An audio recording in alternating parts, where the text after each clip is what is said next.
Time for what? Time for what? Experience in college. Time for reinforcement. Time for liftoff! Where nothing is impossible unless you think it is impossible. College. My college scholarship. Yes. Boom. College ran by real fast. You hung in with the best college. First time for everything. Well, what are you waiting for? What are you waiting for? Let's do this thing. Genius, let's do this thing! Welcome everyone to the show. Today we're going to talk about vocabulary words. Yes, we're going to build up your college vocabulary because there's so many out there. We can't do it all, but we are going to do some key, really important ones that through the decades, I always have students go, I don't know what that is. I never heard of that. We're going to go and do that right now. So let's start with the show. So Aaron Michael, what's one of the words on this vocabulary list that we're going to go over? Ambushing. Ambushing. I think that's admissions directive. So admissions directive is basically every year a college will have a directive that they don't advertise what type of students they're looking for. It could be they need to increase certain students for a major or gender. It could be a wide variety of variables that you won't know. So if you have a classmate gets accepted one year and you have identical profile, it changes every year. Okay, Aaron Michael, so we're going to cross that off. So that's admissions directive. And you can always ask an admissions rep. Maybe they'll tell you. What's the next one? Early decision. Yeah, early decision. So we're going to talk about early decisions, a binding agreement saying that, hey, if you accept me, I'm going to sign this contract and I will go there. I'm not going to wait for any other schools. I have to go. The only way I can break that contract is I don't have the financial resources to pay for it. There's also early action where you can find out early. There's also restrictive early action. There's a few colleges have that where you could only apply to one early school that's private, but you're not binded to going over there. And then there's priority, you apply, you get into the honors program, priority for a scholarship. So check with each college because they're all different. This next one is called Css Profile. And what is it, Mama? It is a financial aid form that over 400 colleges require. It's an additional financial aid form, so it's a must. And if you have a blended family, they will ask for your non-custodial parent. What's that? That is if your parents have never been married or got divorced. Basically, it's that other parent that's not your primary caregiver. And if you don't have that non-custodial parent information, your school can send a documentation saying that you do not have access to information from them. Okay, what's next? And next of all, what is retention? Retention, a lot of times they talk about retention meaning who's coming back. It's a retention rate. You could go to any online, like the government has this information on College Scorecard, where I call it the happiness factor. How many freshmen college-bound students come back to the school? So maybe, some people don't come back because financial reasons, or the school wasn't like what they thought it was, or academically they did well. So retention rate is a very important rate to look at, just as well as graduation rate as well. And also, what is the next one? Associate degree. What is that one too, Mama? So associate degree is a degree that you could get from many of the community colleges. Just to give you an example, for one state, California has 116. So there's a lot of great profession. Let's say you want to be work in the medical field, but you're not really want to make good money, but you don't want to be in the field that long. You get an associate degree as a respiratory therapist. So you'll get some general ed classes. So general ed classes are basic classes that you would take. Think about your high school classes, but there's be a lot more choices. And then you have it towards that degree, but it won't be as much as an in-depth as a major degree. So after high school, you could get a certificate from Associate Community College. And then after that, you get an associate degree. And then the next one, which is on your list, is a bachelor's degree. So a bachelor's degree... Yeah. So the higher your degree, the more money you would make. Also noting depending on your skills and your experiences. So a bachelor's degree is what traditional four-year schools do offer you. And there are some, like there's a school in Chicago, it's a Jesuit school over there, Loyola University in Chicago, who offer an associate degree and bachelor's degree. So some schools are becoming more flexible. So associate degrees don't have to be only for community colleges, but a bachelor's degree could be a bachelor's degree in science, so it's going to be more focused on the scientific, and a bachelor's degree of arts will be more liberal, meaning it have more depth in like the arts, humanities, science. So it's a little bit of everything. That's where a lot of people think liberal arts is not, you can't get a bachelor's of science. Wrong. You definitely can get that. And there's also one that is BFA, Bachelor's of Fine Arts. So for those, right? So if you wanted to be, let's say, stage crew, some of them most of your classes would be focusing in the art arena. And it's also, next one is called Economic Division. Some people who feel they're economically disadvantaged. Again, if you go on that college scorecard, what I was talking about earlier, when you look at the diversity of a university, a lot of people just think of, ethnicity, but there also is one for gender, and also the government collects is one of who gets what's called Pell Grants. Pell Grants are targeted for families who meet the federal guidelines for low income. So notice it's federal averages, not for your state or your Bay Area. So if you want to have really diverse group of people with backgrounds or ideas, that's one area that you could check out. And again, it's on College Scorecard. And Mama, what is the EOP? I'm just saying, I'm very, really want to know. You really want to know, because in a lot of times you'll see EOP pop up in a lot of California schools, California public schools like UCs and Cal States. So that makes about 32 of them who offer the Educational Opportunity Program.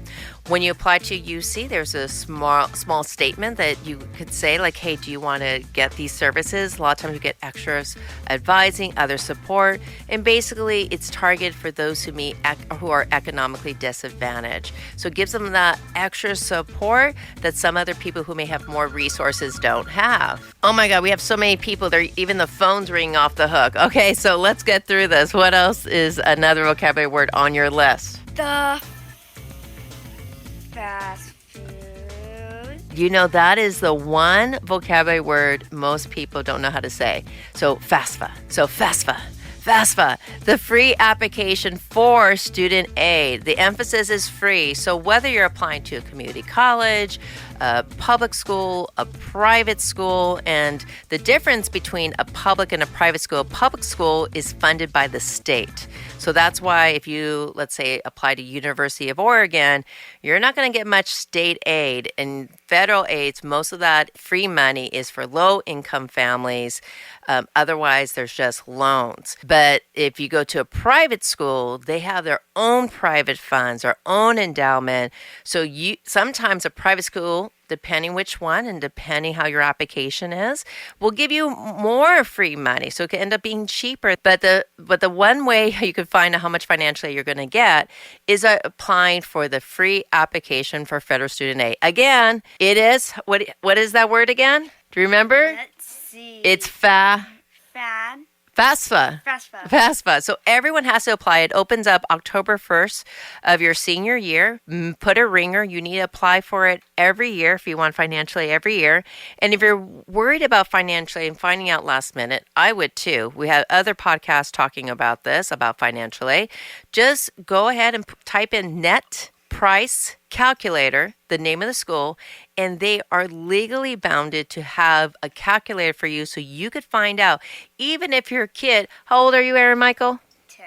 You're 10 years old. So even if your kid is 10, you're like, how much is college going to give me if I just play pretend? You can even do it ahead of time. That may be a little bit too early, but it's a good way to figure out what money is out there and how much money you need to pay out there. And our next one's going to be full-time students.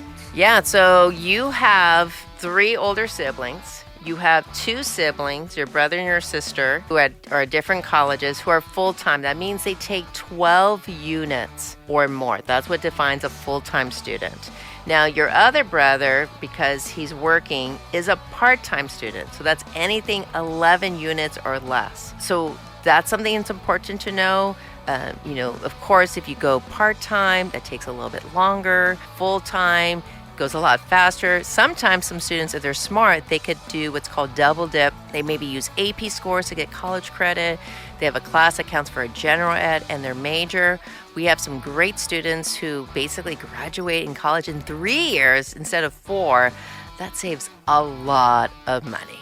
This one is going to be lower division. Yeah, so a lot of times lower division classes are for your major, and these are the introductory classes. So a lot of times they won't have prerequisites unless you're talking about like a math course. You have to be placed in one, or sometimes in English or language. So for example, Psych 101, right? Introduction to Psychology would be a lower division course. But let's just say maybe you're going to take developmental psych or abnormal psychology. That may be more advanced, or research in psychology. Lower divisions are more of those beginning ones. That's why it's kind of nice for some students who are undecided to maybe take 1 or 2 lower division classes, maybe the summer or during the school year, to kind of test out, hey, is this a major that I want to make a career out of or not? And what that leads to is majors. So majors is what you're going to apply to. So we're going to talk, so majors is the degree that you'll get through your lower and upper division courses. So that's where your bachelor's degree is going to be in. Now, sometimes students are like, oh, can I get a double major? Yes, but you have to be in college first to apply. You don't do that as a senior. And you can also ask when you're in college, not when you're applying, a minor. Think of a minor as some classes in an area. So for example, I have a minor in world religions. So I just took about 10 units of classes, each class, or excuse me, not 10, 12 units. And basically each class usually is 3 units. That's about, if it's a semester school, which is most high schools are set up that way, semester school, we're talking about 3 hours of lecture per week. That means times 2, you got about like 6 or more, 10 hours of homework independently. If you're in a quarter system, those units are a lot higher because you meet with them a lot more frequently, right? So a lot of the UC schools, for example, in California, are on a quarter system. Stanford is on a quarter system as well. So if you like things that are slow pace, semester schools are really important.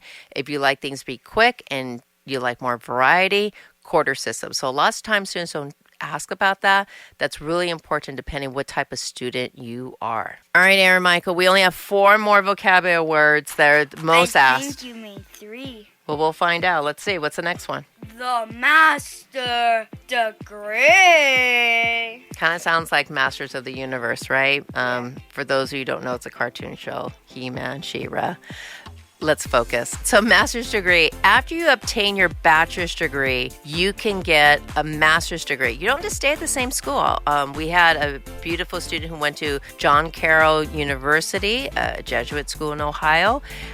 Nice and small, very supportive, and then went to get her master's degree at Georgetown University, another Jesuit school in DC. Hecka hard to get into, and done amazing research. So your studies doesn't end there. Now, it depends on your profession, whether you need it or you want it. A lot of engineering majors tend to just only need a bachelor's degree and that's it. If you are going into psychology, pretty much it's needed if you're going in that profession to get a master's degree. There are a few schools that have special agreements where you could get a combo, a bachelor's and master's, very competitive to get into. St. Louis University, Missouri has one where you actually get accepted to medical school, which is another graduate program. It's another way of saying where you can obtain higher degree levels. And then there's some that have what's called a 3-2 program, which is very popular with engineering majors, where, for example, if you go to a school, you stay for 2 years in physics, you could go to a school like Columbia University or Washington University in St. Louis, 2 outstanding, very competitive engineering programs, and then you get 2 bachelor's degree.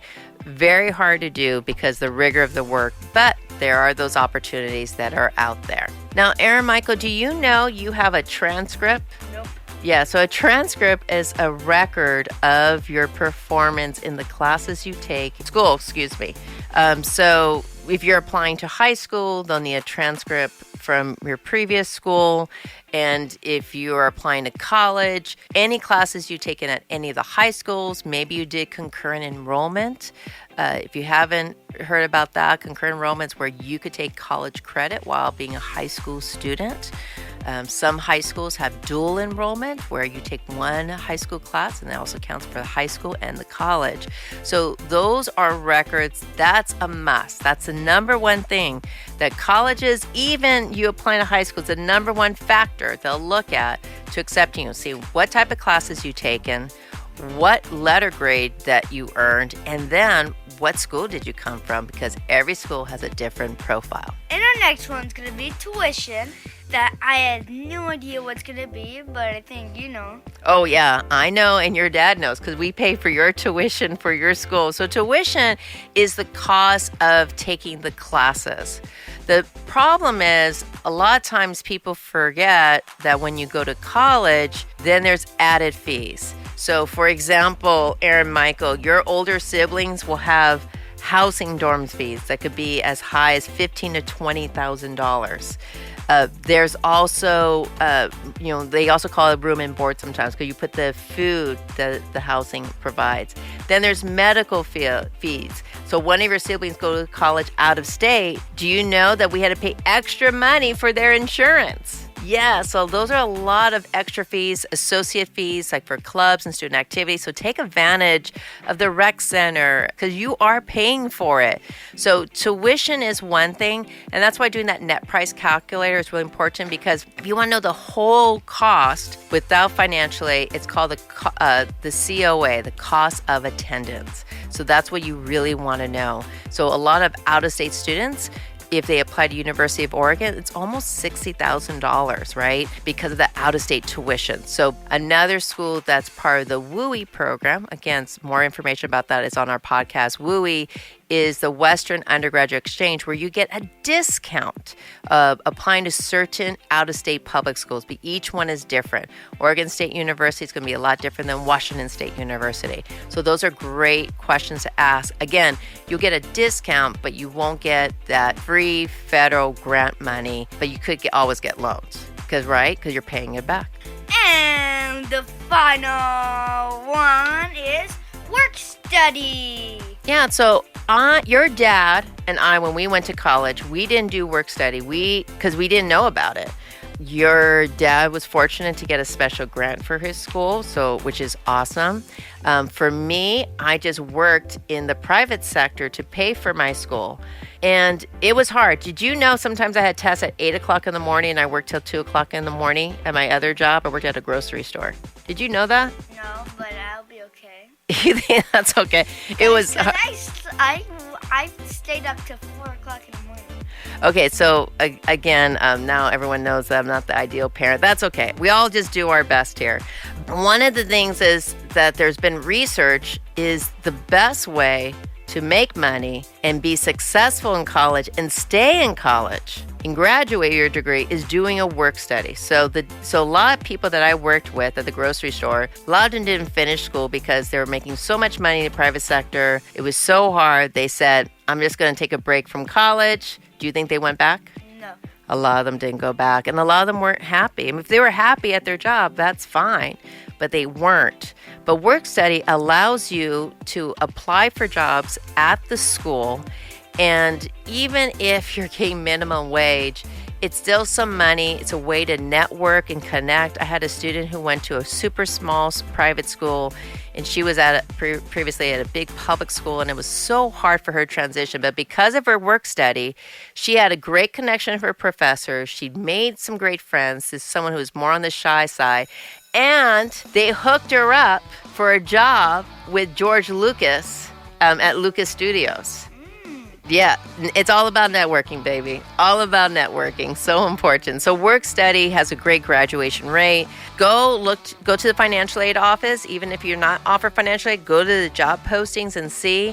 It's a lot more benefits because if you have a big test, you could go to the professor or your supervisor, say, hey, can I stay for the test? They know college is your number one priority, not that job, whether it be at a grocery store or Chipotle or Target, all good worthy jobs. I mean, my job helped me to get my undergrad, graduate school, but it was so hard. And having fun is really important. Yes. Right? It's about work hard and play hard, right? In a nice, healthy, fun way. Aaron Michael, thanks for coming back to the show and go over these really complex vocabulary words for college admissions. Yes, and I got one more word. Go for it. And make sure to get your booster. Oh, yeah, vaccinations, boosters, so important. Keep up there, stay safe, and until next time. Thank you for listening to SI Counseling Podcast, where we help our students strive to respond courageously to the opportunities and challenges of our time.